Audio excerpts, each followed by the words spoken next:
call the rise and fall. Sometimes in life you feel the fight is over, and it seems as though the writing's on the wall. Superstar, you finally made it, but once your picture becomes tainted, it's what they call the rise and fall.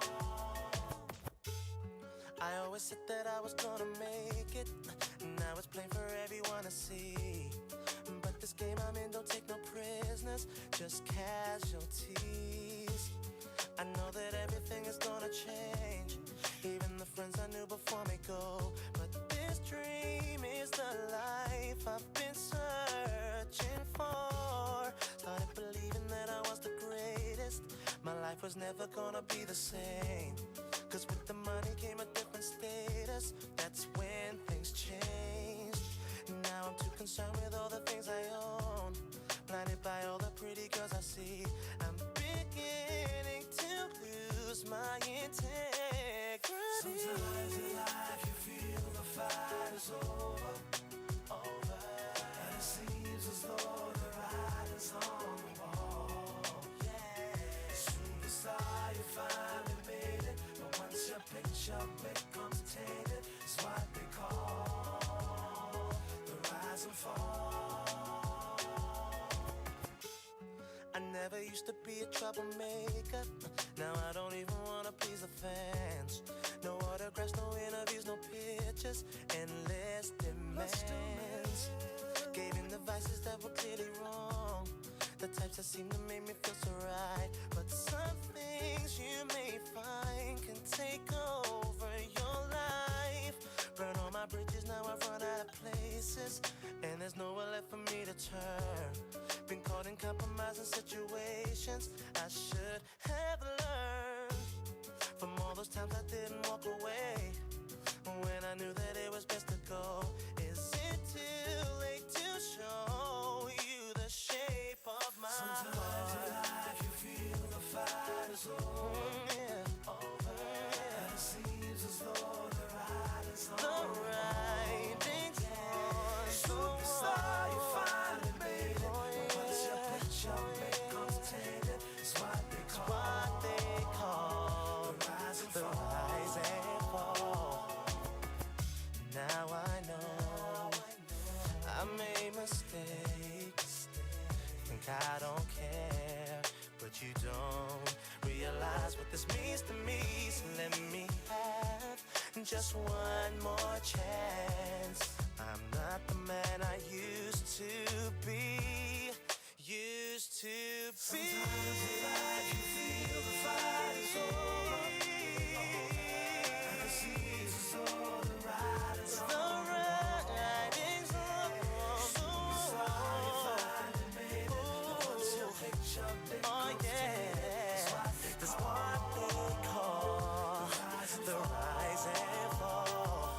Sometimes in life you feel the fight is over, you know, and it seems as though the writing's on the wall. Superstar, you finally made it, but once your picture becomes tainted, it's what they call the rise and fall. The rise and fall. If you feel the fight is over, those who speak know nothing, so the writing's on the wall. And find out who they are. No. Once your picture becomes tainted, it's what they call the rise and fall.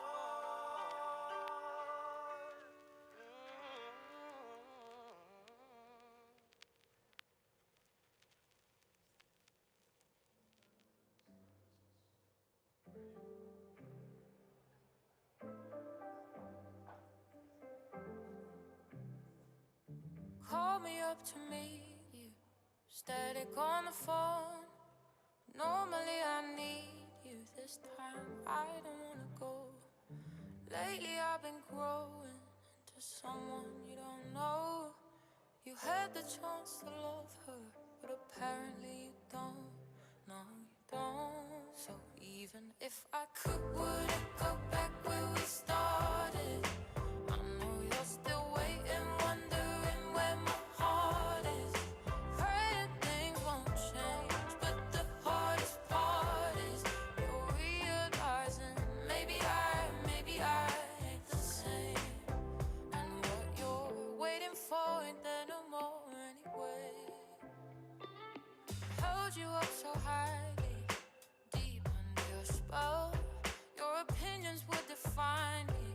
time I made some for myself. 'Cause lately I've been certain there's no further to go. Yeah, you had the chance to love me, but apparently you won't. No, you won't. So even if I could, would it go back where we started? I know you're still waiting, wondering where my heart is. Pray that things won't change, but the hardest part is you're realizing maybe I ain't the same. And what you're waiting for ain't there no more anyway. And it's okay, I'm not gonna remember you that way. You say I'm different now, like that's so strange. But I was only 18. You should have known that I was always gonna change. Even if I could, would I go back where we started? I know you're still waiting, wondering where my heart is. Pray that things won't change, but the hardest part is you're realizing maybe I ain't the same. Ain't there no more? Ain't there no more? Ain't there no more? Ain't there no more? Ain't there no more? But the hardest part is you're realizing maybe I ain't the same. And what you're waiting for ain't there no more anyway.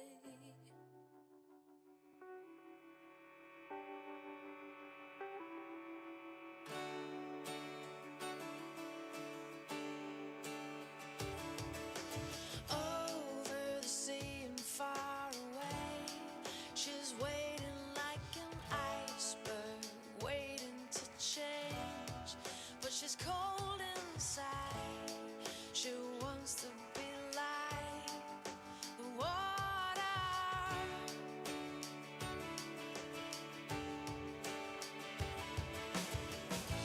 All the muscles tighten in her face, buries her soul in one embrace. They're one and the same, just like water. And the fire fades away, but most of every day is full of tired excuses. But it's too hard to say. I wish it was simple, but we give up easily. You're close enough to see that you're the other side of the world to me.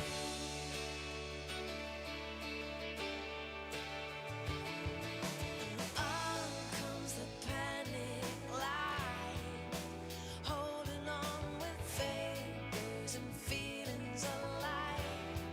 But the time has come to move along. And the fire fades away. Most of every day is full of tired excuses, but it's too hard to say. I wish it was simple, but we give up easily. You're close enough to see that you're the other side of the world. Can you help me? Can you let me go?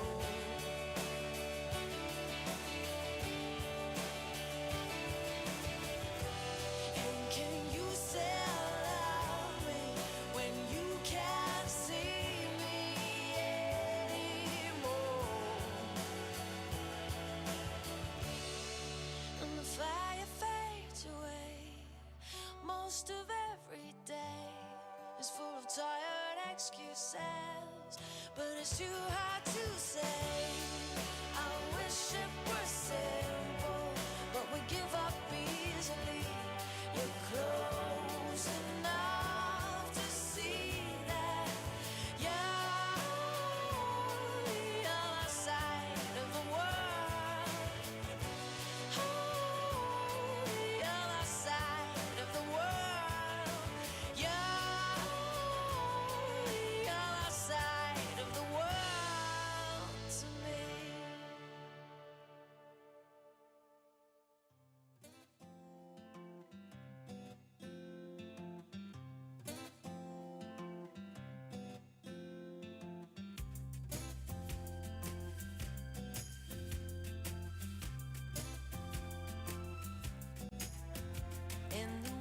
tug their hair like they're trying to prove it won't fall out. And all the men are gargoyles dipped long in Irish stout. The whole place is pickled, the people are pickles for sure. And no one knows that they've done more here than they ever would do in a jar. This could be Rotterdam or anywhere, Liverpool or Rome, 'cause Rotterdam is anywhere, anywhere alone, anywhere alone.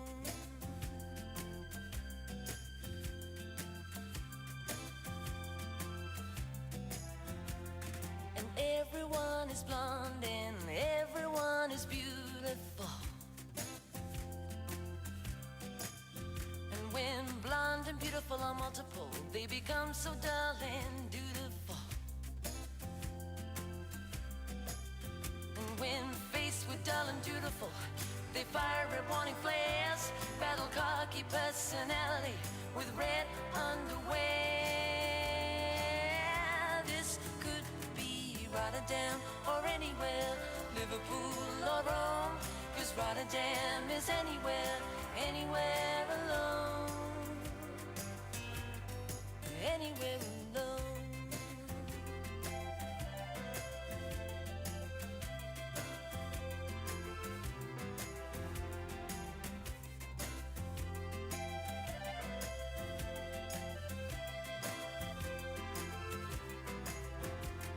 The whole place is pickled, the people are pickles for sure. And no one knows that they've done more here than they ever would do in a jar. This could be Rotterdam or anywhere, Liverpool or Rome, 'cause Rotterdam is anywhere, anywhere alone. This could be Rotterdam or anywhere, Liverpool or Rome, 'cause Rotterdam is anywhere, anywhere alone, anywhere alone, anywhere alone, anywhere alone, anywhere alone.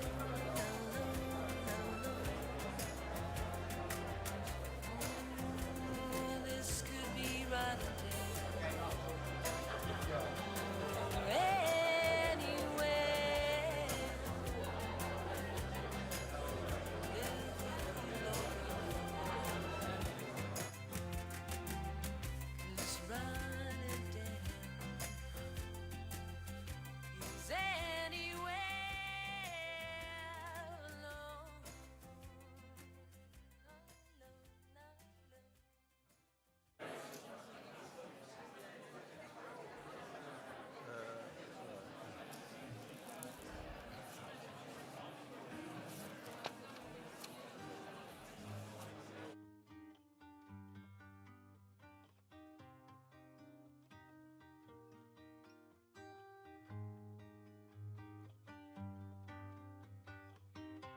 Whenever I'm alone with you,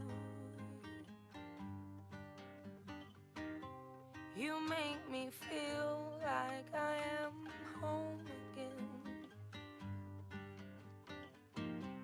Whenever I'm alone with you, you make me feel like I am whole again.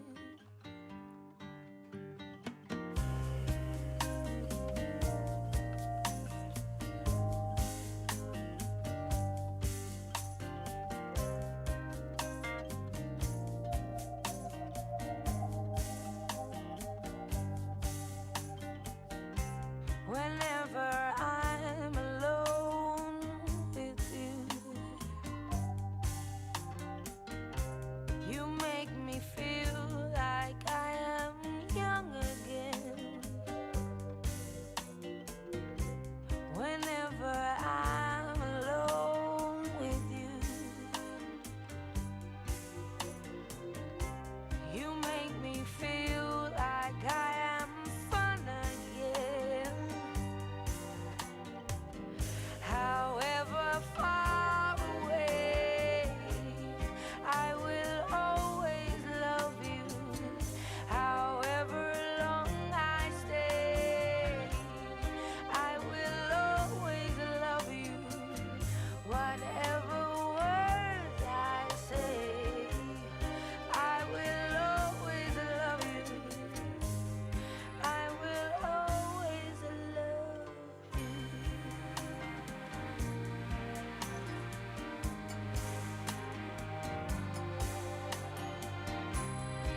whenever I'm alone with you. You make me feel like I am free again. Okay. 5 minutes. Right, and it's 10 past. Whenever I'm No longer than half an hour. Yeah. Sorry, how long have you got? We've got 25 minutes, but Thank you. Well, I better go now. Good afternoon. Is this working? Good afternoon, everyone. Thank you. I don't know if the microphone's working. I think it is. No, people are putting their hands up. Can you hear? Okay. You're putting your hands up. You don't want to hear? No. Okay. Welcome to the FTB MPPF special. So I'm not going to say very much by way of introduction because there's only one important thing to say, is the book is out. You'll have seen the banners. You just have to scan against them and get in whilst you can still get a discount. There's no prizes for any mentions of the book, but the more mentions you get in, the better. We've got quite a tight programme, and so I'm not going to say anything more, but go on to one of the key issues, which is the government's changes to Greenbelt policy, Grey Belt, and we've got Mark Westmoreland Smith and Alex Williams who are going to take us through some of those recent developments. I'll bang on the table just randomly, but usually when they come towards the end of the allotted time. So over to you, Mark and Alex.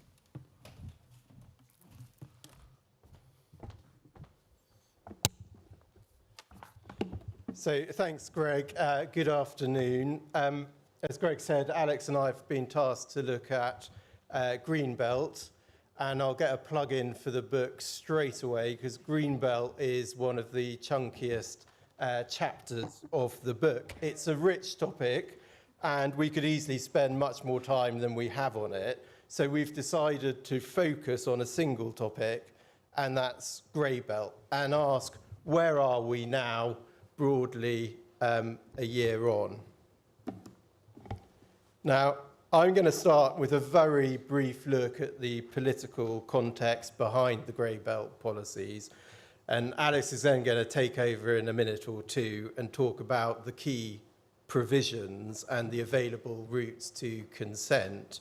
And then I'm going to come back and look at Grey Belt in action in the form of appeal decisions and try and identify some broad themes and practical things for people to look at.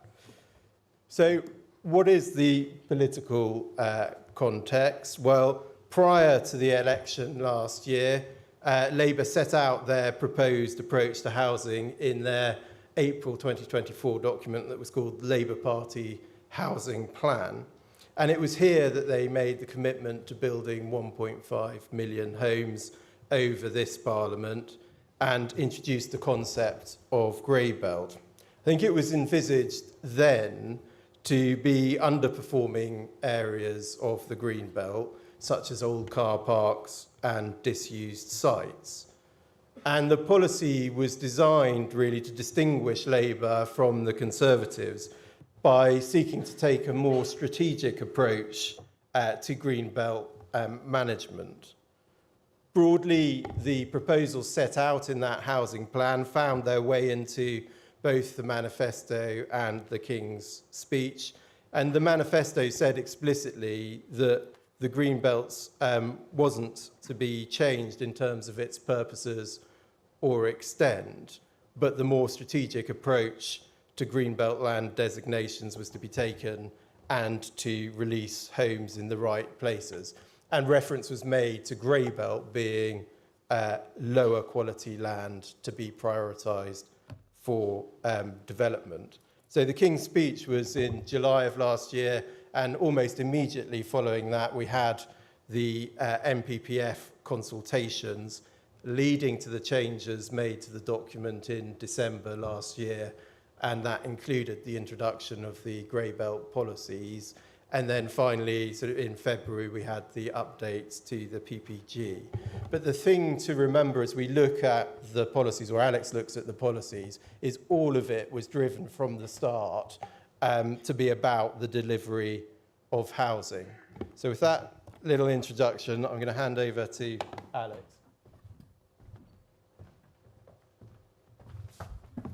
Thank you, Mark. So first questions first then, what is grey belt? The definition is on the slide, and you'll see that there are two limbs to that grey belt test. The first limb requires the authority to look at the contribution that a site or area makes to purposes A, B, and D. The second limb asks the authority to look at the application of footnote 7 policies in order to determine whether the application of those policies would provide a strong reason for refusing or restricting development. So as to the first limb, very helpfully, we now have PPG guidance, which we've had since February.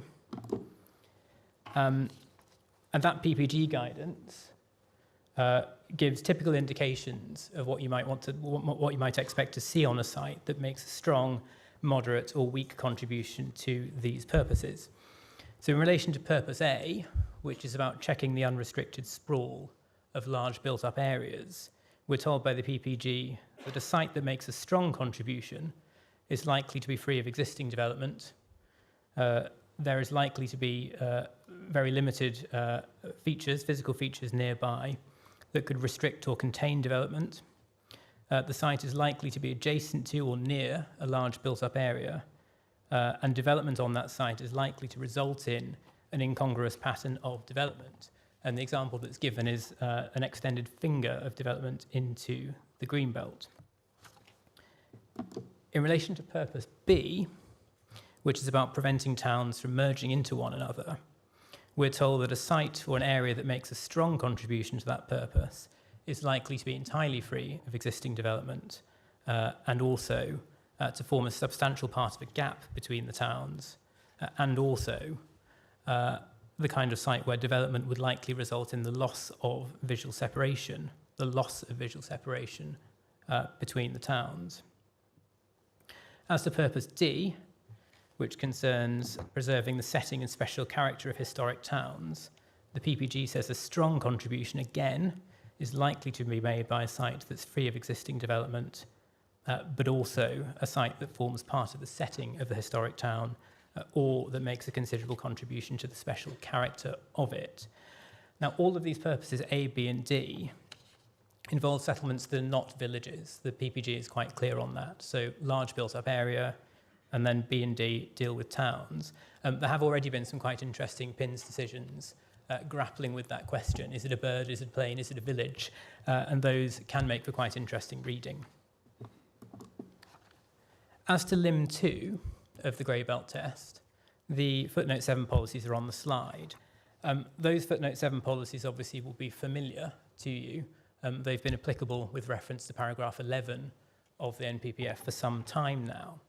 But there is still, at least arguably, a question as to how to apply those footnote 7 policies at limb 2 of the grey belt test.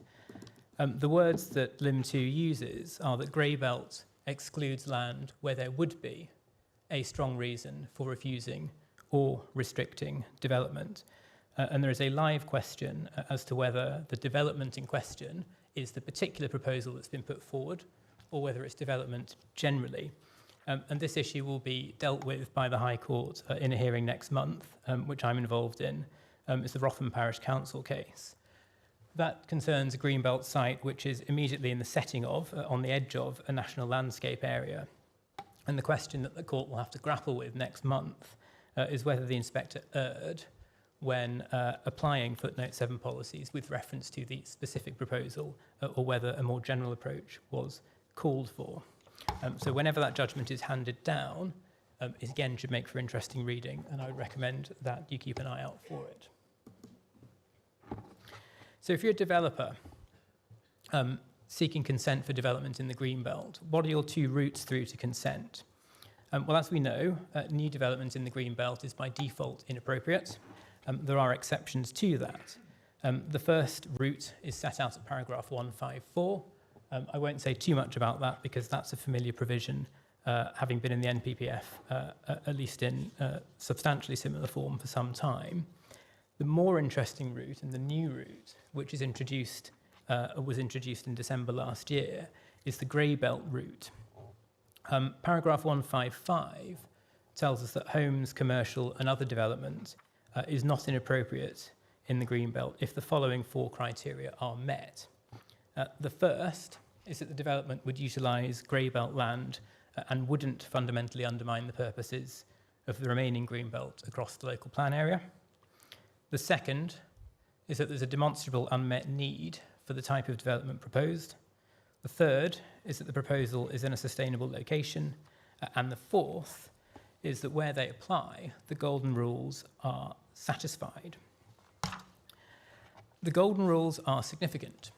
Not only do they help a developer demonstrate that paragraph 155 is satisfied, but also if a proposal complies with the golden rules, then that counts as a factor of significant weight in favour of granting permission. And paragraph 158 makes that clear. Now, the golden rules don't apply to all developments. They apply only to major development. And in terms of housing, major development is defined as 10 or more homes or a development taking place on an area of half a hectare or more. And where those golden rules apply, they require the following things. They require, firstly, affordable housing provision, which reflects either the requirements in local plan policies which are brought forward under paragraphs 67 to 68, or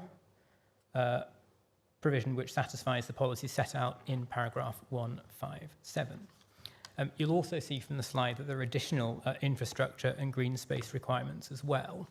But let's have a look in more detail at the affordable housing part.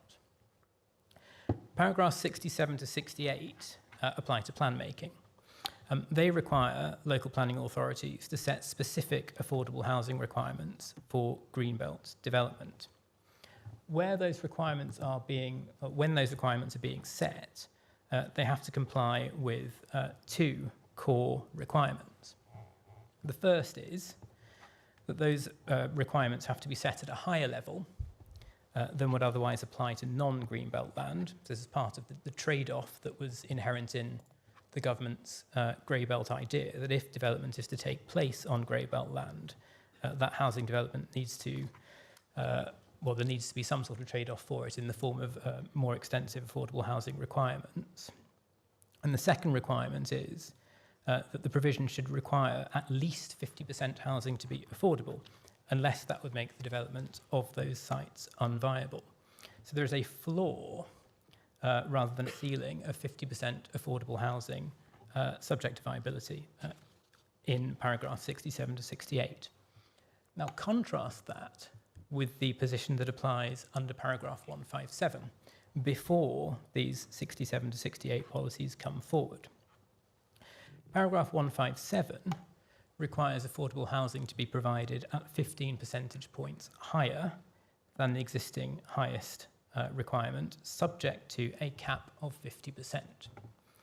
Okay, there are some exceptions where that cap doesn't apply. They're contained in footnote 60 of the NPPF, rural exception sites and so on.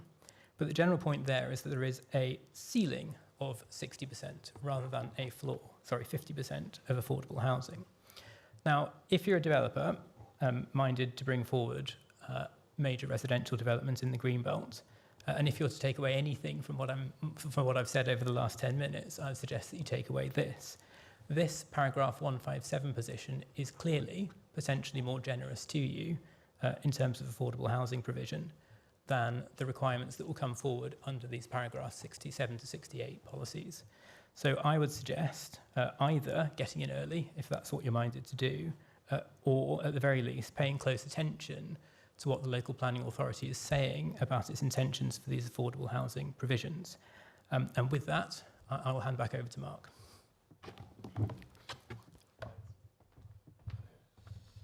Thanks, Alex. So I'm going to ask now what's been going on the ground. And I'm going to do that in the crude form of essentially a compass search.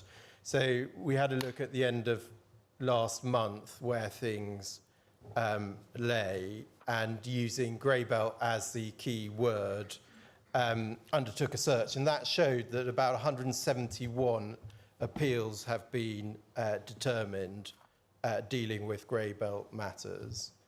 Of those, 98 were allowed, 73 dismissed, which gives a gross success rate of about 57%. And of the 73 dismissed, 36 were dismissed despite the fact that the inspector found that the appeal site was on grey belt land. So that just indicates from the off that meeting the definition of grey belt is far from the end of the story. As to housing, which of course is the key driver behind the policy, there have been a total of 76 grey belt cases, of which 39 were allowed. Now that's a success rate slightly lower of 51%, and that might surprise you given the general sentiment in the market that grey belt has been transformative. However, many of the cases just deal with one or two houses, a handful. And the success rate is very different if you focus on the larger schemes. And of course, the larger schemes are critical to delivering the desired housing. There have been 20 major residential schemes, of which 16 have been consented. And those 16 account for 1,620 dwellings out of the 1,680 dwellings that have been allowed on grey belt land by way of an appeal. Now, that's a far more generous success rate at 80%. And I think it does indicate for the schemes that we're probably all involved in, there has been a powerful change brought about by the policies. A couple of caveats on that analysis. Note in particular, this is looking at appeal decisions and appeal decisions alone. And of course, there will have been many grants of planning permission by local authorities on grey belt land. But I have noted some commentary and experience of local planning authorities seeking to lessen the effects of grey belt policies. There have been examples of local authorities declining to take a view on whether land is grey belt land in pre-application correspondence. Normally the reason given is because they're preparing a green belt assessment that looks at their green belt land as a whole and how it performs against the purposes. And essentially they're implying that an application would be premature. Well, of course, there's an obligation on local planning authorities to determine applications before them. And the suggestion that there's a prematurity case against proposals isn't going to stand up to scrutiny, in my view, when you look at and properly apply paragraphs 50 to 51 in the framework dealing with prematurity, which is pretty tough as a reason for refusal. And then LPAs have also been considering or reconsidering settlement classifications. And understanding settlement status is significant because the guidance, the PPG, says that villagers can't make a strong contribution to the first, second and fourth greenbelt purposes. And I think Solihull Metropolitan Borough Council has been in the news recently because they're trying to recategorise larger villages as towns in order to make it easier for them to say a site doesn't meet a grey belt definition. So what about the major residential appeals where there's been a grant of planning permission? I think a few points to take from those. First, housing land supply is very important. The tilted balance has applied in all cases. In all cases, there's been a lack of 5-year housing land supply, and the weight given to that issue in light of the government's determination to deliver housing, has been substantial. Secondly, of the 16 allowed cases, only 2 were found to be inappropriate development, even though they were on grey belt land. So they had to go on and show very special circumstances, and did. And I think what this shows is very special circumstances isn't dead or displaced by grey belt. It's very much there. And if you're proposing development, you're a developer, then you'll be well advised to set out your very special circumstances case, at least in the alternative. And housing within that is, of course, a powerful element. Thirdly, the remaining 14 cases met the definition of grey belt and met the paragraph 155 tests such that the sites or the proposals were not inappropriate development. And in those circumstances, none of the decisions went on to analyse the impacts on openness in the green belt. Fourthly, the settlement classification is important. 10 of the 16 allowed appeals related to development in villages. And fifthly, a lot of reliance is placed on greenbelt studies by both parties to these appeals, but they're not by any means determinative, and the weight attached to such studies varies, as you might expect, across the appeals.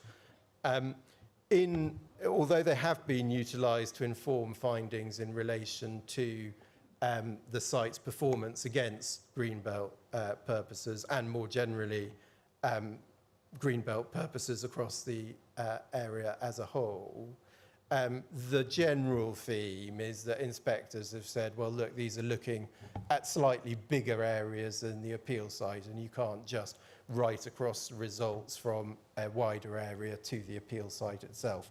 So generally speaking, inspectors have wanted to assess the situation having regard to the particulars of the site, as you might expect. Turning then to the 4 dismissals of major housing development. Leighton Road, Stanbridge, this was a proposal for an integrated retirement community. The inspector concluded that the site would meet the definition of grey belt, but the parties agreed, and so did the inspector, that the proposals were inappropriate and didn't meet the golden rules. And the inspector said in those circumstances, well, the fact that it meets the grey belt definition really has little bearing on the matter.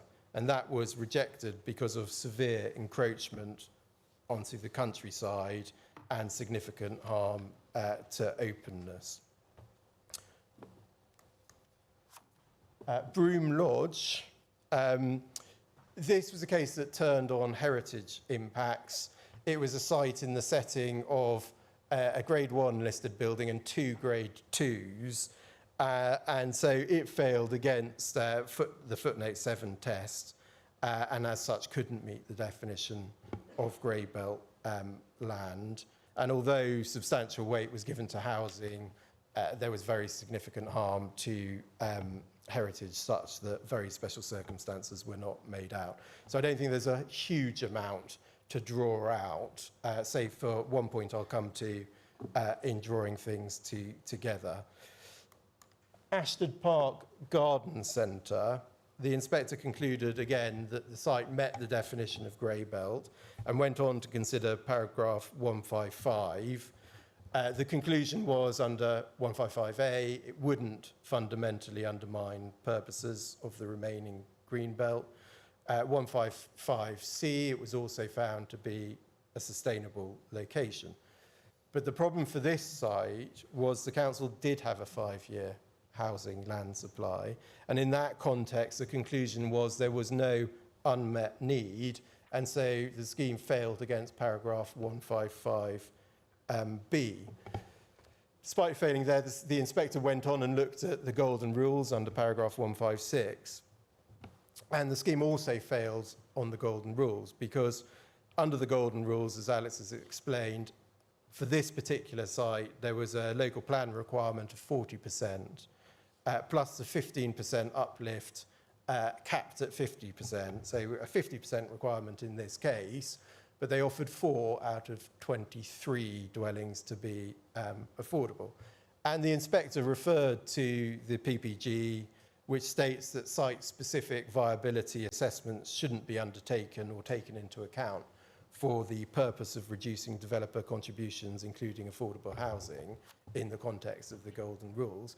And he said, effectively, viability doesn't matter in the context of the Golden Rules. And so this particular scheme failed against both 155 and 156. But it rather indicates the importance of providing the required amount of affordable housing on grey belt sites. And then the last dismissal is Bricket Wood Sports Club. It was an outline application for 115 dwellings. And again, whilst the site was found to be a grey belt site, as it didn't strongly contribute to the purposes, it was found to be inappropriate development, and that was principally because the proposal was going to represent a clear and significant encroachment into the countryside, which would fundamentally undermine the remaining green belt. So that was the inspector's conclusion there. And there were also problems against the Golden Rules on both affordable housing and sustainable development. So drawing this together, is grey belt working? Well, it's interesting. If you look at the headline success rates I identified earlier, and you could question whether it's really having the effect that the market generally thinks it is. But when you do focus on those larger schemes, the proposals that are going to make the difference to housing delivery, I think the answer is pretty unequivocal. Yes, it is making a difference. And in large part, I think this is because of the breadth of the definition. Policy and practice has turned out to be very different from the disused garages and car parks that people had in mind when the concept was first introduced. And I recall in January of this year, I was standing in some fields looking out at what most people would call 80 hectares of pretty pristine countryside and asking, can we really argue this is grey belt in an upcoming appeal? And we ignored the obvious. It wasn't grey. In fact, it wasn't. It was white. It was a beautiful snowscape that January day. We ignored the fact it was countryside rather than car park, etc., and applied the policies as they are set out in the MPPF on a colour-blind basis. And when we did that, we did conclude that, yes, this is grey belt land in policy terms, if not in real life. And we took that approach to the appeal and were successful, and that is now being, I think, starting to be constructed as a fairly large solar farm. So the policies are definitely, I think, delivering. I'll just finish before Greg bangs the table with... I've restrained myself. With a few tips. I mean, first, you've still got to select the right sites. In particular, don't go to footnote 7 as an afterthought. Designations, national landscapes, heritage, etc., need to be considered for the off. Grey belt is specifically not some form of trump card to those designations. And it's notable that in the 16 major residential schemes that I've talked about that were consented, they didn't really trouble footnote 7. They'd selected the right sites. Secondly, meeting the definition of grey belt is not the end of the story. 3 of the 4 dismissed major appeals met the definition of grey belt, but failed on either inappropriateness or the Golden Rules, or both. Don't overlook that. Thirdly, housing need is still a major part of the picture, and needs to be seen and understood as important by those proposing development on grey belt sites. Fourthly, sustainability is also very important. It's behind a considerable number of the refusals and shouldn't be forgotten or somehow regarded as a lower tier consideration. Again, feeds into the simple point, pick the right site. And fifthly, the golden rules are just that. They're pretty inflexible, in particular with regards affordable housing. There isn't that viability flex that affordable housing might ordinarily have. So if you're going to make a grey belt case, make sure your affordable housing offer meets the requirements. And of course, importantly for you, make sure it stacks up financially. And then lastly, I've already said settlement classification is important, but it's not the be-all and end-all, because all of the dismissed major housing appeals were in villages. So it comes back to that point, select the right site in an area with a housing need, and you've got a pretty reliable route through policy to consent. Thank you. I hope that was helpful. Thank you very much, Mark, and also Alex. And just as Morag, our next speaker, we've got a change in the schedule. So Morag is coming up now to speak on heritage impacts. Picking up on what Mark said, of course, on the impact of grey belt, partly it's not helped by the name. It's neither grey necessarily, nor it's a belt, but it was a catchy name. And of course, the statistics we mostly have are from appeals. So what we're not processing, to add to Mark's judgment of the impact, is how many local planning authorities are granting consent on grey belt. So just a slight reorder before we go to refreshment. I'm delighted to welcome Morag Ellis, who's going to be speaking on heritage impacts. And we couldn't have anyone better because although she wouldn't mention it, I will. Morag was named Silk of the Year in Planning and Land Use for 2025. No good in 2026, but okay. So you're in very capable hands, and Morag has extensive, wide heritage and impact, both secular and ecclesiastical. Morag. Thank you very much, Greg, and good afternoon, everybody. It's lovely to see such a lot of people here in this large auditorium. Good. Well, I'll start with a bit of a plot spoiler.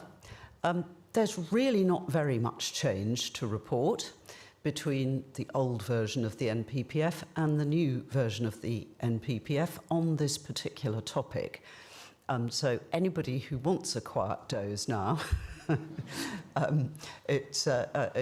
you can allow your eyelids to droop, and I'll make a loud noise and drop something if something exciting is about to happen.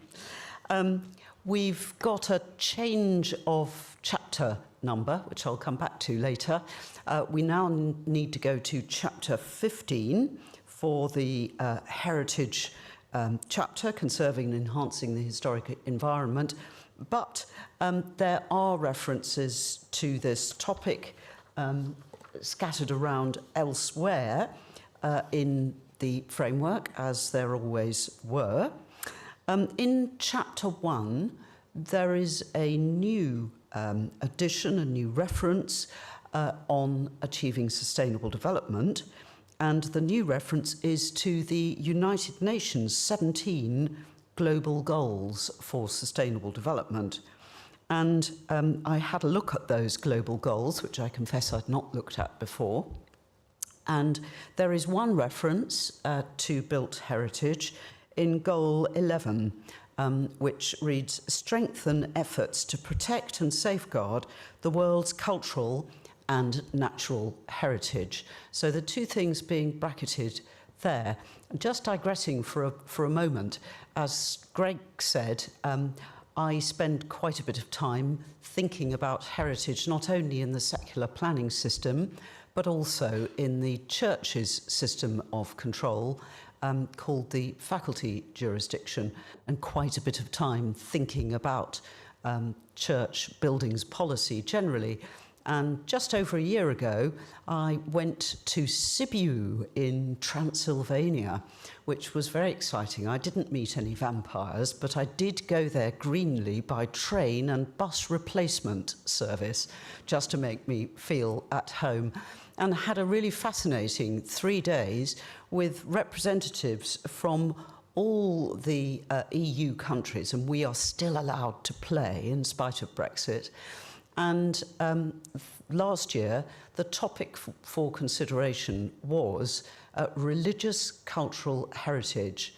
And we all produced papers. I produced the paper for the UK, and these were all then discussed and in due course being sent off, or were sent off, to the European Commission. And it was very, very interesting talking to people, especially from the former Eastern Bloc, who face very different difficulties and challenges and so on from those which we face. But that little digression about my trip last year just serves to show that there is international recognition, not just through the World Heritage Site designation, of the importance of built heritage, if you like, as part of global cultural capital. And we'll come back to that thought right at the end of this presentation. Back to the NPPF itself, in its new version, newish version, we have, as a part of sustainable development, paragraph 8, recognises protection and enhancement of the natural, built and historic environment. So they're linking in terms of domestic policy to the UN goal. The presumption in favour of sustainable development in paragraph 10 is slightly amended, and footnote 7 continues to refer to designated heritage assets, but there is now a slightly revised definition and a cross-reference to another footnote, footnote 75, to other historic assets of archaeological interest, and making the point there that non-designated heritage assets of archaeological interest, so things underground, which are demonstrably of equivalent significance to scheduled monuments, should be considered subject to the policies for designated heritage assets. So a little like the approach that we have under the habitats regulations with draft SPAs and that sort of thing.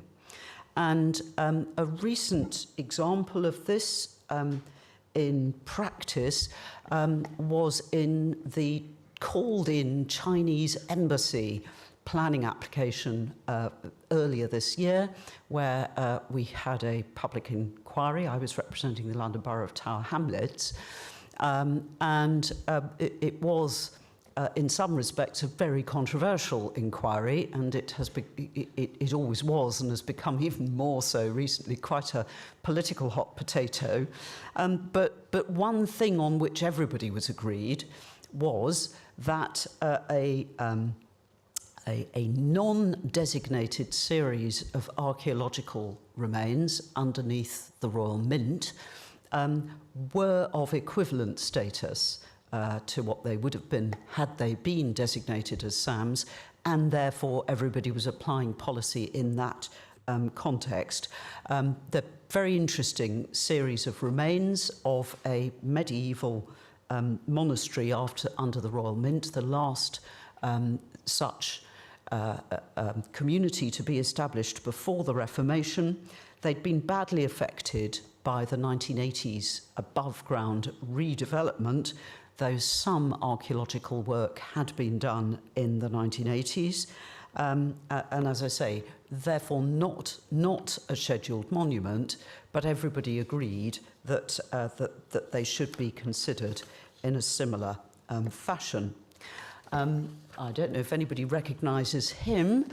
That is Steve Reed, who is the Secretary of State for Housing, Communities and Local Government, and he's going to be deciding this when they eventually get round to deciding, assuming that he is still in post when they do get round to deciding the outcome of this. And you may think that that photograph shows him juggling a hot potato.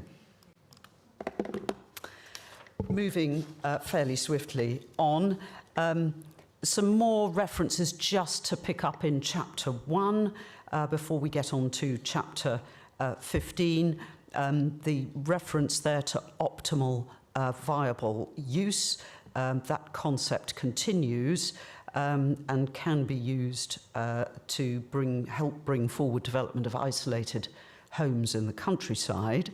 I think I've discovered a typo at paragraph 167, which if you read quickly, you think, yes, that's all saying the same sort of thing, nothing tremendously surprising there, but it is a new paragraph, and the typo is that it is referring us to the old, cross-referring us to the old chapter 16, and I'm sure, given the context, it should be chapter 15. I'll just read 167 because it is interesting quite apart from the typo. LPAs should also give significant weight to the need to support energy efficiency and low carbon heating improvements to existing buildings, domestic and non-domestic, in various sorts of ways. Then this, where the proposals would affect conservation areas, listed buildings or other relevant designated heritage assets, LPAs should also apply the policies set out in chapter 16. I think for that we should read chapter 15 of this framework. But there is, as well as the typo, the substantive point here is that the historic environment policies are expressly brought in the context of the general policy principle of significant weight to be given to the low carbon agenda. So that is suggesting an understandable flexibility with regard to heritage assets, which is perhaps not surprising, but it starts to inject some form of complexity there between competing, very serious and seen in national policy as weighty planning desiderata. And we'll come back to recent case law on how to do the planning balance a little later on. Could somebody kindly bring me a glass of water, please? Thank you. I've picked up one of these horrible coughs on the tube, which is very aggravating, and the water will stop me exploding into a cough. We then have at 189 a restatement of the importance of cultural heritage in those various landscape designations, including national landscapes as they are now called.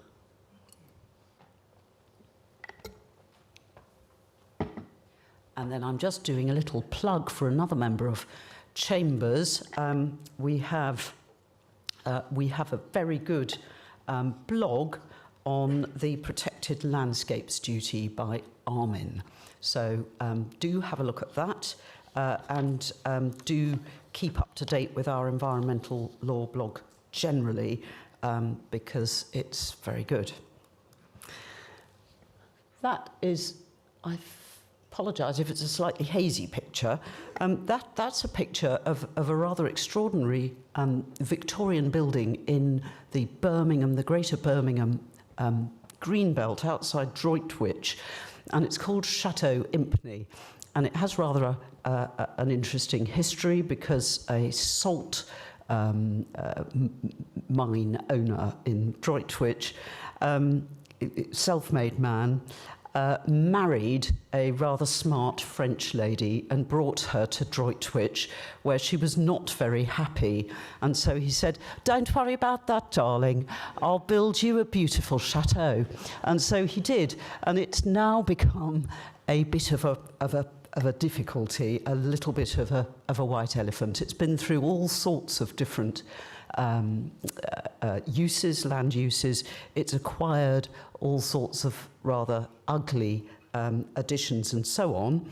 And I've included it here because just while we're starting to think about planning balance, the good news from the owner's point of view and from the point of view of any of you who might be looking at potentially useful template cases is that a significant amount of housing has now been allowed in the Greenbelt by the local planning authority. We didn't have to go to appeal on it, on the back of a number of different arguments, including the contributions that could be made to achieving heritage improvements by removing some of the ugly additions and so forth that had come on over the years. So that's just a little recent example of the balance in action. I'm going to skim through the next slides very swiftly. I included them for the sake of convenience. They are what is now chapter 16, chapter, now I'm in a muddle, I've muddled myself, chapter 15. There is no substantive change from the previous version of the national policy. And so for time saving, I will just leave those there and not read them out. But I'm going to pause on contested heritage. This is an area where, rather like some of the other things, I have to think about it from a church point of view as well as from a secular point of view. In the secular jurisdiction, that statue is just south of the river, and it's a very beautiful statue, actually, of Thomas Guy, founder of Guy's Hospital, who, until fairly recently, was probably regarded as one of the unmitigated great and good. Like a lot of people, we now discover that he made a lot of his money in ways which we now strongly disapprove of, especially through the South Sea Company and investing in the slave trade. So he started causing all sorts of difficulties, if you like, for Guy's Hospital.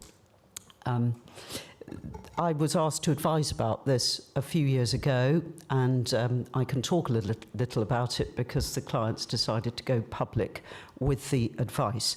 But the point to note here is that I think while a number of those who have been involved in this topic had been expecting the current government to change the previous policy came in after the toppling of the Colston statue and was very strongly retain and explain, don't get rid of these statues, retain and explain.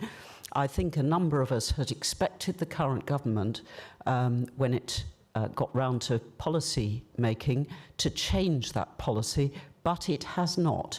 It's one of the things which has remained exactly the same. Perhaps a little surprising.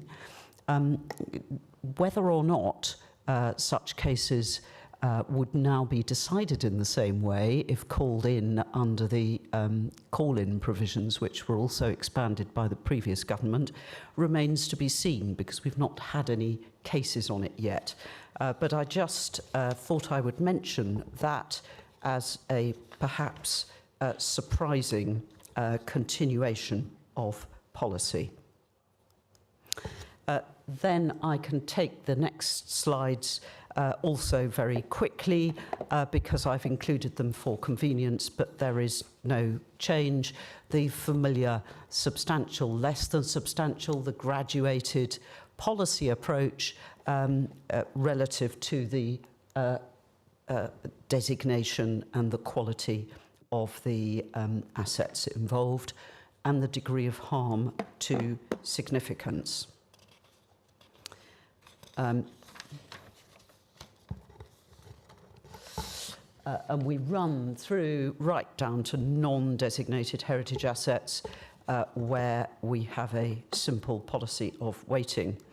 But the next thing to talk about, it's not a new case, but I think it is so important that it is worth mentioning, and I do so with some trepidation, with Simon Bird in the room, our head of chambers, who was in this case, I think, for weeks and weeks on end, the Bramshill case, and it was then came up to be considered by Lord Justice Lindblom, newly retired from the Court of Appeal and shortly to rejoin our chambers. The argument there had been made, oh well, you have an internal heritage balance, and so you add up all the heritage pluses and the heritage minuses and you arrive at a tally, and then that really decides what you should do, and all in a very sort of mathematical way.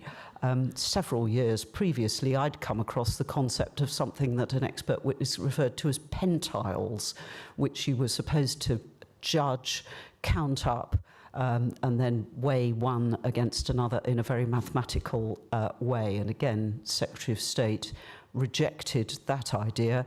Lindblom, Lord Justice Lindblom, rejected that. And really what he's saying is this all has to go into the overall planning balance. And we know about Section 66, but ultimately you feed Section 66 and considerable importance and weight being given to the significance of heritage assets, designated heritage assets. You feed all that in to the overall planning balance. There's a picture of Bramshill in 1883, I think somewhat affected by the Victorians. So it's just another example of how heritage buildings do change over time. And then just going back to Lord Justice Lindblom there, he was very clear that we are absolutely firmly in the realm of judgment here. So the great weight accorded by policy, and still accorded by policy, does not predetermine the amount of weight to be given by the decision maker.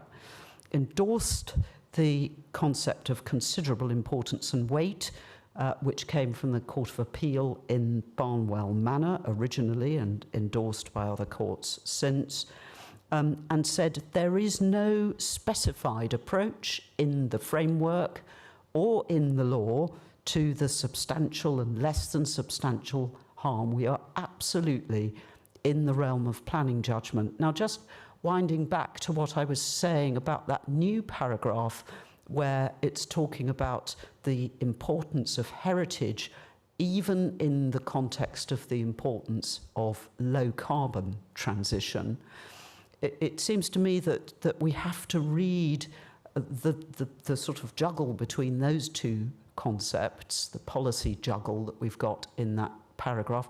We have to look at all that in the light of what the Court of Appeal said in Bramshill.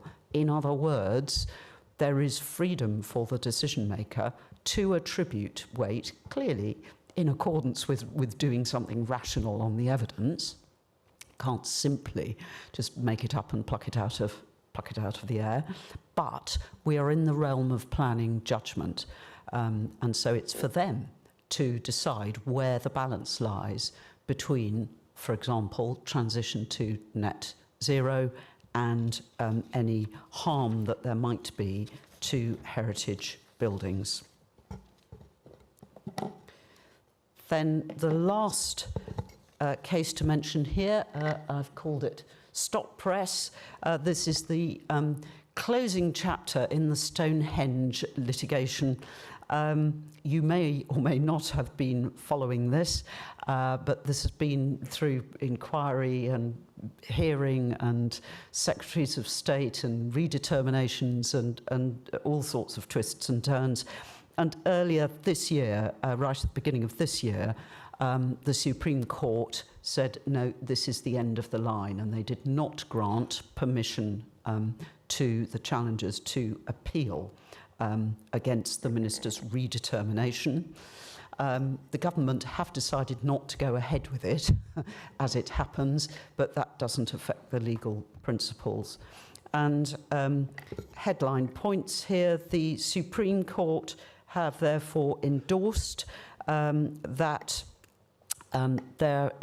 ministers are not obliged personally to investigate whether their briefing documents contain all obviously material considerations. Stated like that, that strikes me as being a very broad proposition indeed, but that is what the Supreme Court have said.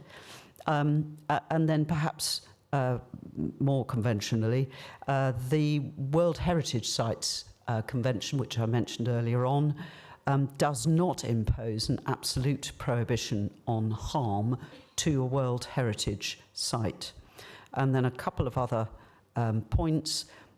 Statement in the decision that the Secretary of State had considered representations, they took to mean that he had read them. They were not prepared to delve around behind that. And then finally, the fact that the scheme would lead to the site being inserted in a list of World Heritage in Danger sites, they said was not material, which again is another quite sweeping proposition. Anyway, that's a quick canter through the new NPPF and heritage. As I say, not a huge amount new to note there, but I hope I've given a few useful pointers. Thank you very much, Greg. Thank you, Morag. And, oh yes, has round of applause. Oh, you've made Mark and Alex very upset now. They didn't get a round of applause. But moving from the old to the new, we're now going to look at new towns with Caroline Davey and Mark O'Brien-O'Reilly. When the first original new towns were proposed, and the Minister for Town and Country Planning, I think the last one to have planning in town and country planning in his title, Lewis Silkin, went to Stevenage. He said he wanted to create a new type of citizen with the new towns, and a place where there be a sense of beauty, we've heard about that before in planning policy, culture and civic pride. It's fair to say his speech didn't go exactly to plan. He was heckled, his tyres were slashed, and his petrol tank filled with sand. Any of those who delve into public law will see Franklin in the Ministry of Planning and Housing, and that's where they challenged him on having a closed mind. Even though his speech said, you can heckle, but you're going to get it whether you like it or not, may have indicated closed mind, the court held that it was still ajar. So, starting with Caroline, are we going to see history repeated? Well, if I may say, if you don't like this talk, please refrain from heckling. Good afternoon, everyone. Mark and I are here to talk to you about some of the key recommendations of the New Towns Task Force report and the government's initial response to it, which were both published at the end of September.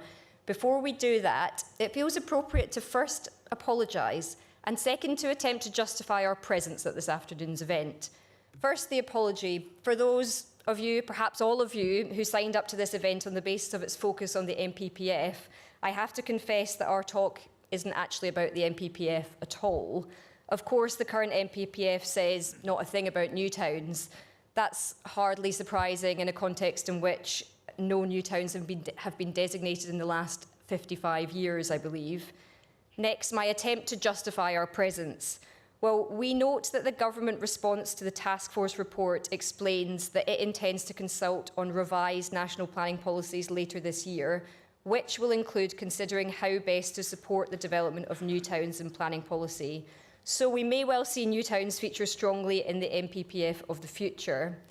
With our role then as the prophets of a future NPPF established, I now turn to the substance of our talk. I'm going to say something about the background to the task force report and to highlight a few of the key findings in relation to delivery, Mark's going to talk about some of the main recommendations in respect of the approach to planning issues and something about the way forward for new towns in the months and years ahead.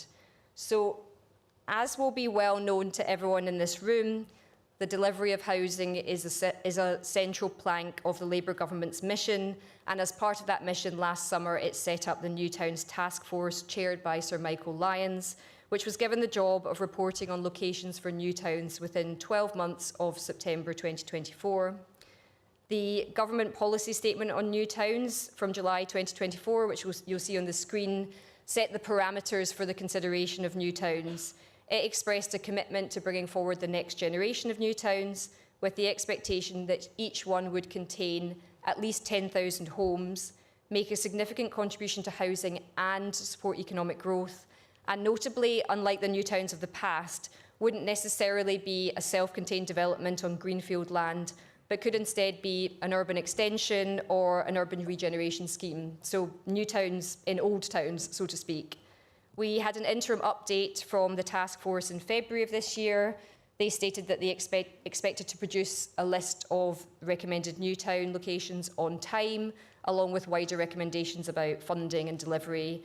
And their report did indeed appear on time, just on the 28th of September, accompanied by an initial government response, which includes some statements of policy. This slide includes the list of recommended sites, and as is obvious, they include some standalone developments and some urban extensions and regeneration sites. The task force notes that the locations they've recommended aren't exhaustive, but represents those that they consider are well placed to both accelerate housing delivery and drive economic growth within this Parliament. A pertinent question then is whether any of these new towns are actually going to assist in contributing to the government's manifesto pledge to deliver 1.5 million homes by 2029. My answer, probably not. The government response to the task force report says, and I quote, "We are determined to get spades in the ground on at least 3 new towns in this Parliament, and the government is prepared to progress work on a far larger range of locations if it proves possible." Clearly, large-scale, well-designed, sustainable placemaking isn't a small endeavour, so it would be surprising if new towns could be delivered at scale quickly. But I do note the government's determination only extends to starting to build on a few within this Parliament, rather than actually delivering any homes on those 3, and rather than progressing development on the other 9. I also wonder if designating sites as new towns might actually slow down delivery, having regard to the proposed delivery models and the scale of the task ahead. So, how will they be delivered? Well, some of the notable recommendations of the report, and I think some that are most likely to ring alarm bells to the development industry, are first, that the Development Corporation model should be the starting point for the delivery of all new towns. Next, the best way to exercise maximum control over a new town area is through ownership of land. And finally, a robust approach should be taken to land assembly and acquisition, including through the use of compulsory purchase powers, which, if they are to be used, should be deployed at the earliest possible stage. The report does acknowledge that there might be circumstances where private sector partners and investors could play a greater role in delivery of new towns, particularly where they already own land and, I quote, "can demonstrate enthusiasm for new town placemaking principles." But the report also says that even where public sector control of land isn't pursued in whole or in part, there is still likely to be a development corporation involved in every single new town. Now, those in the room will know that many of the new town sites that have been shortlisted already have active developers who've undertaken work to assemble land, finance the scheme, and in some cases have already got planning permission.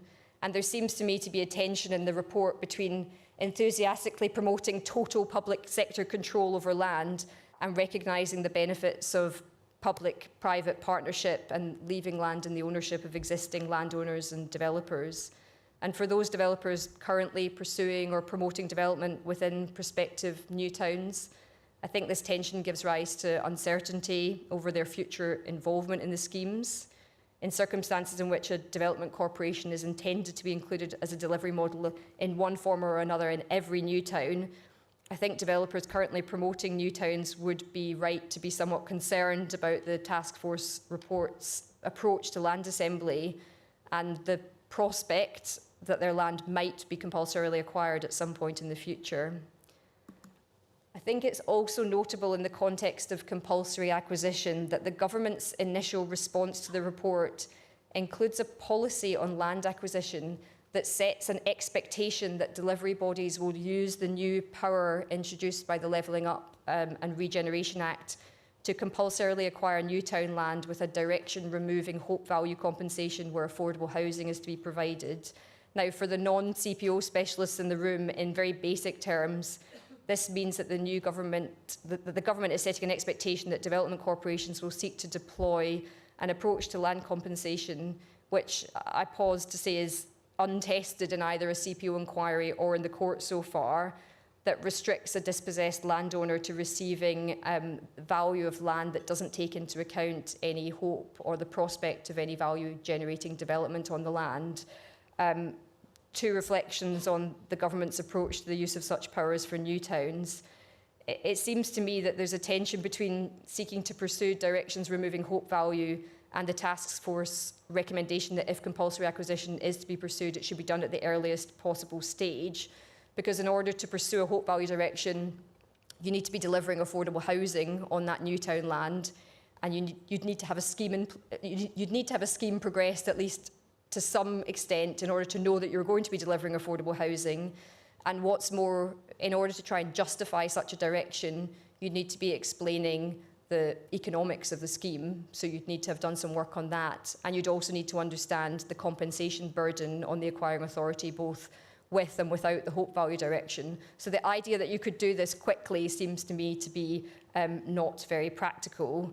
And my second reflection is more of a behavioural one. I can readily imagine that the suggestion of the use of such powers might sour relations between landowners, developers and the public sector at an early stage in the process, where the best delivery approach might be a public-private sector partnership.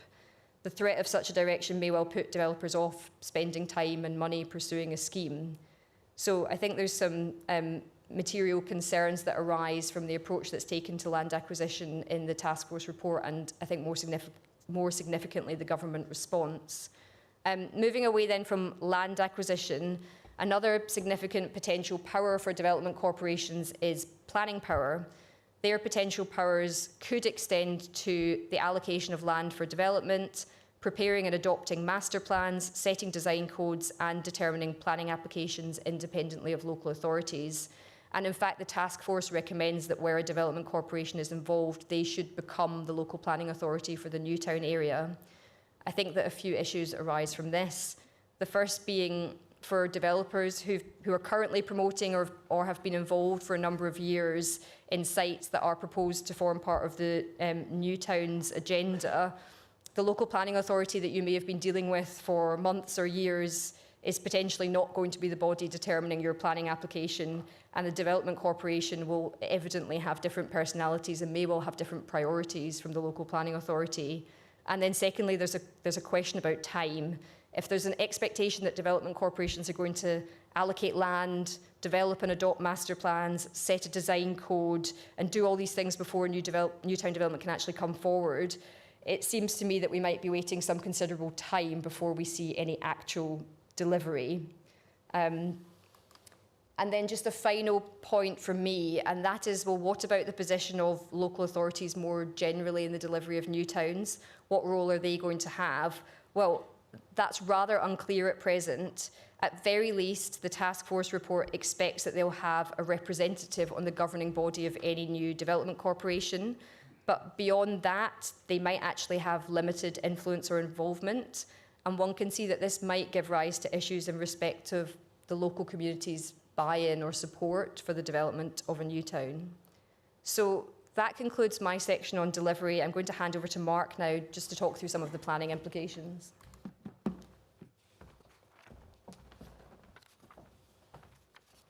Yes, good afternoon. So in terms of the planning implications, as Caroline has very helpfully set the scene in terms of the background and the compulsory acquisition plans, etc., that brings us to, well, what are the actual planning implications of what the task force has set out, and what do we now know, having had the benefit of the government's initial response to that task force report?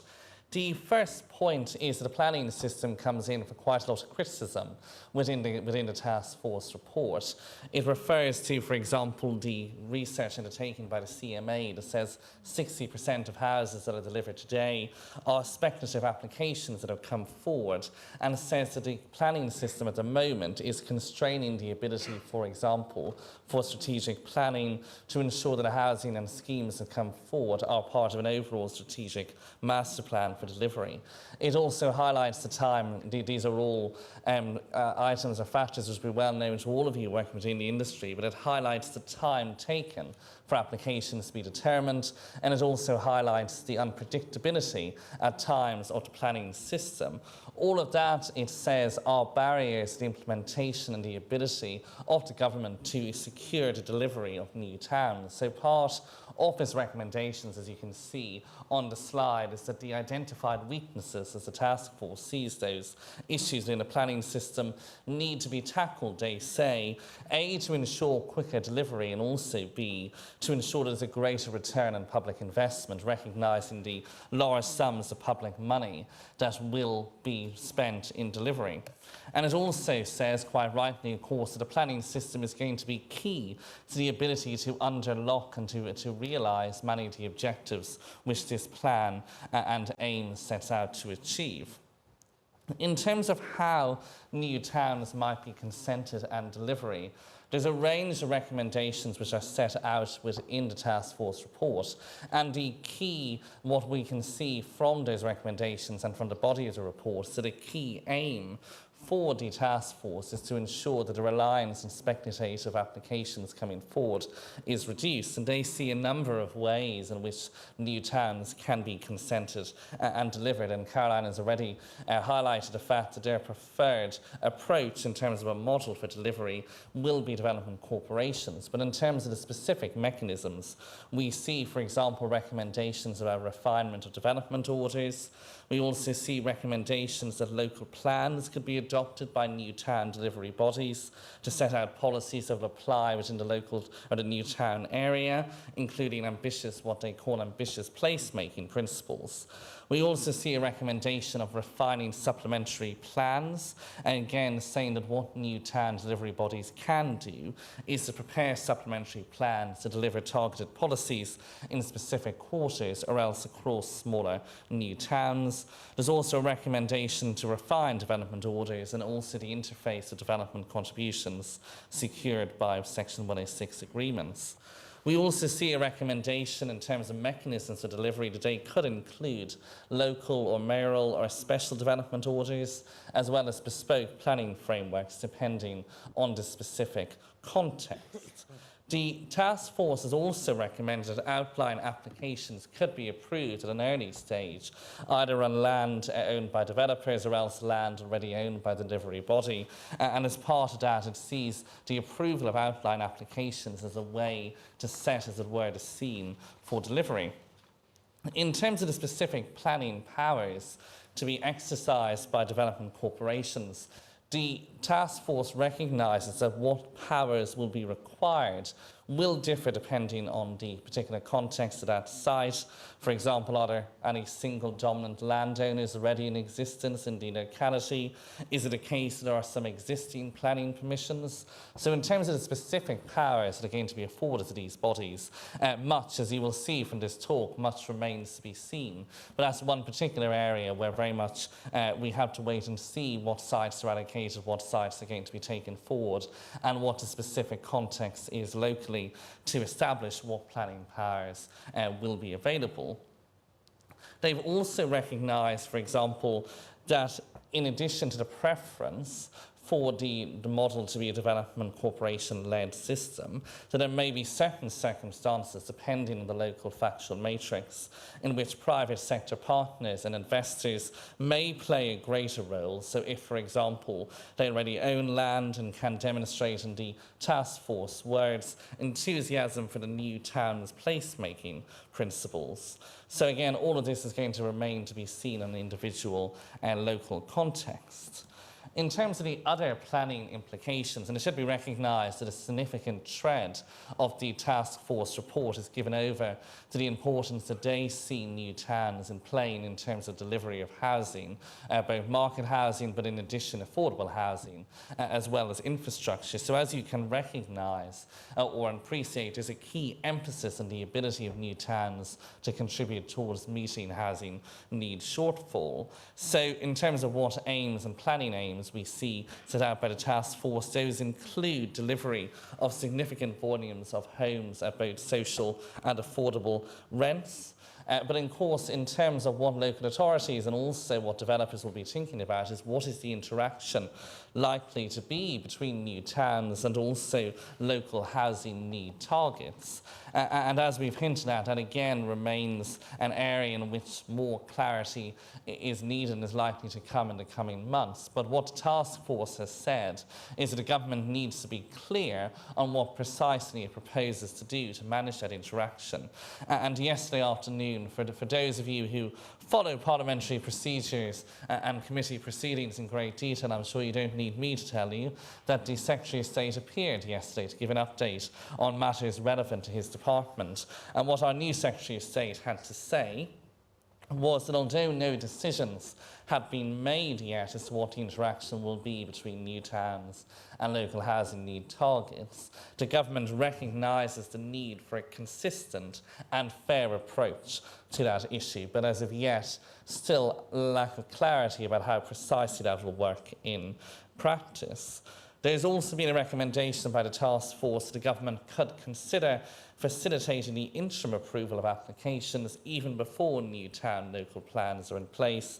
And there's also been a recommendation which is consistent with wider drives across the industry as a whole for a consideration of whether or not a statutory consultee process for new towns is something that would be amenable to fast tracking.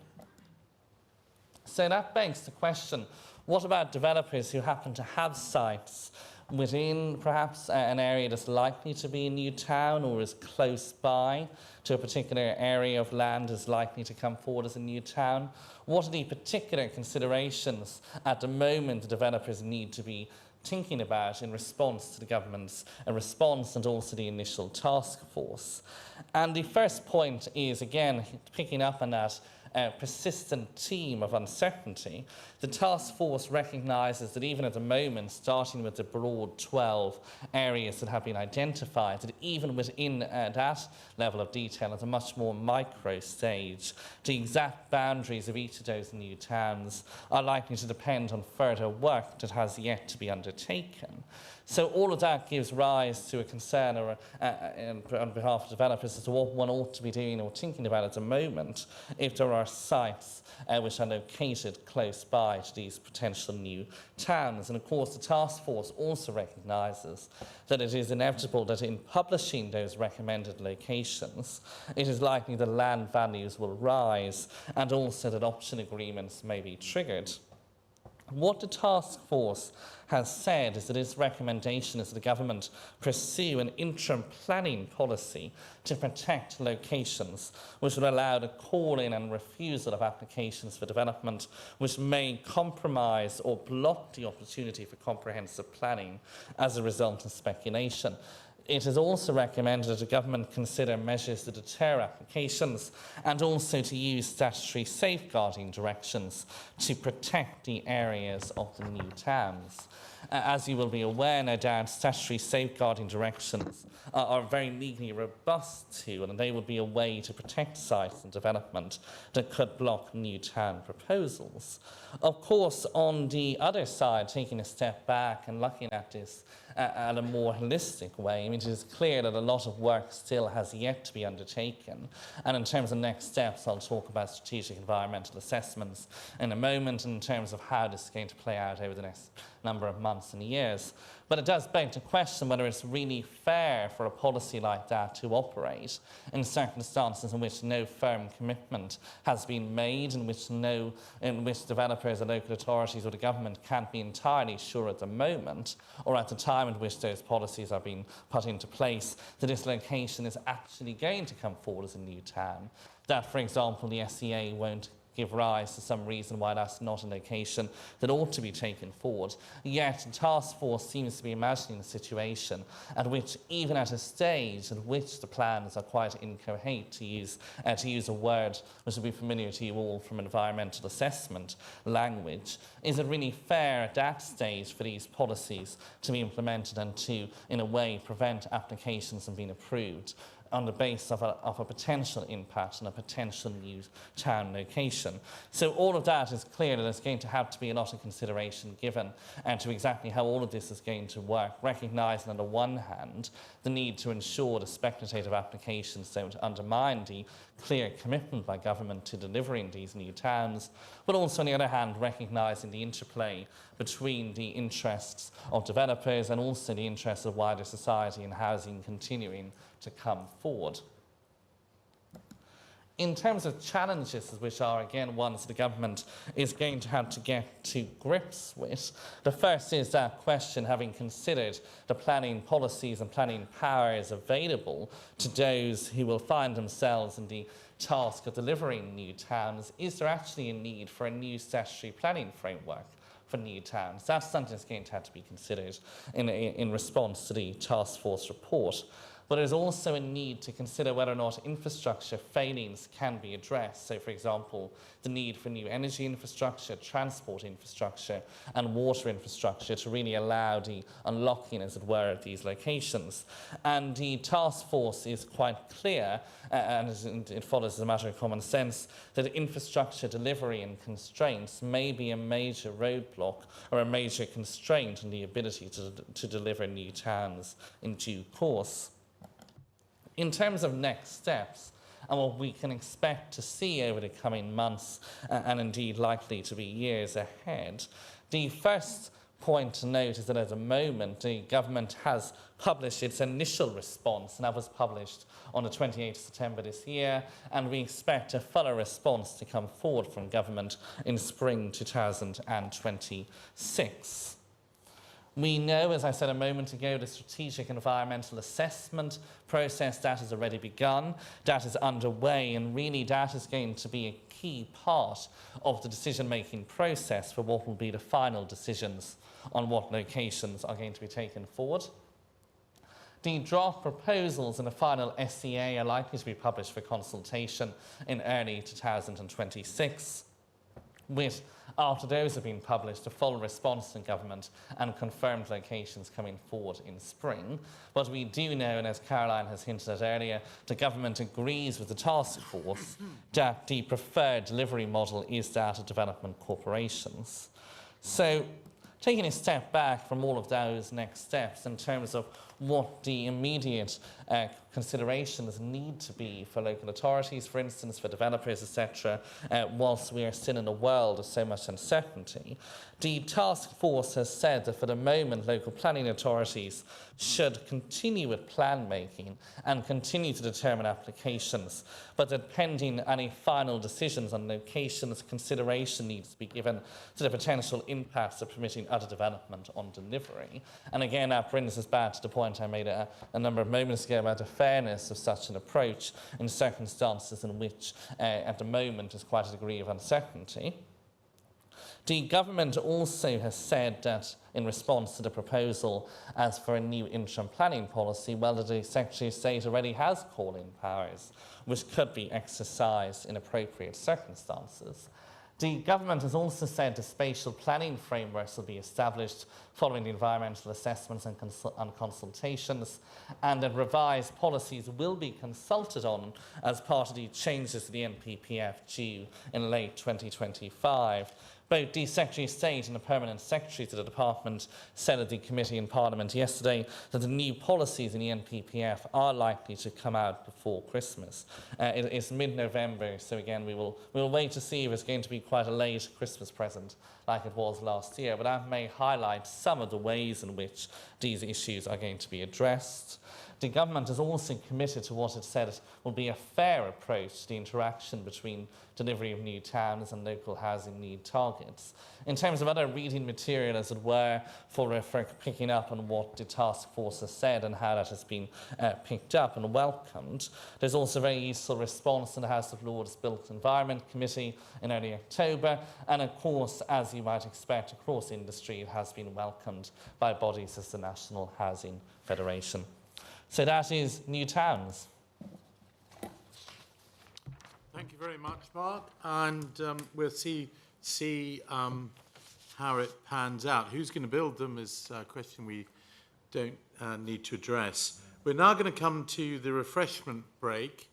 So for those of you joining us online, we're now going for alcoholic cocktails, foot massages, and a jacuzzi.